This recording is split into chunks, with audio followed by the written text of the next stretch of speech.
Nanindigan na po ang Philippine National Police na dapat manatili po sa Philippine National Police Custodial Center sa Camp Crame sina Kingdom of Jesus Christ founder Apollo Kibuloy at ang iba pa niyang mga kapwa-akusado.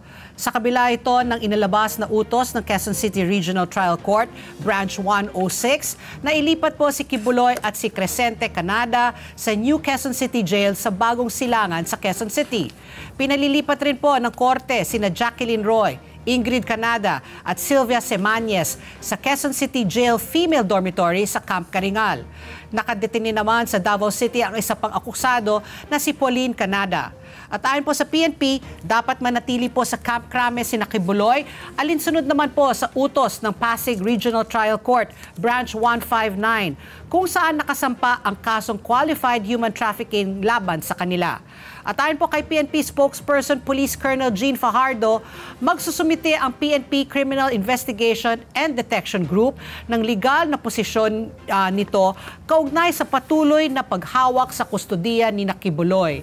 Nakatakda na po ang arraignment o formal na pagbabasa ng reklamong kriminal ni Kibuloy sa Biyernes, September 13.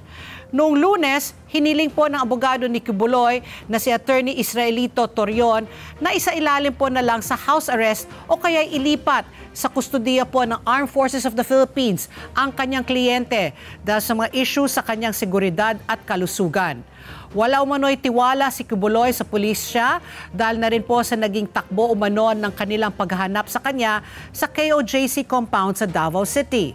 Agad naman po naghain ng motion ang Department of National Defense kahapon para kontrahin po ang petisyon ni Torion. Ayon po kay Assistant Secretary Eric D. ng DND, Department of National Defense, Legal and Legislative Affairs, sakop po ng mga korteng sibilyan ang mga alegasyon laban po kay Kibuloy, kaya't nararapat lamang po na manatili siya sa kustodiyan ng mga law enforcement agency at hindi sa militar.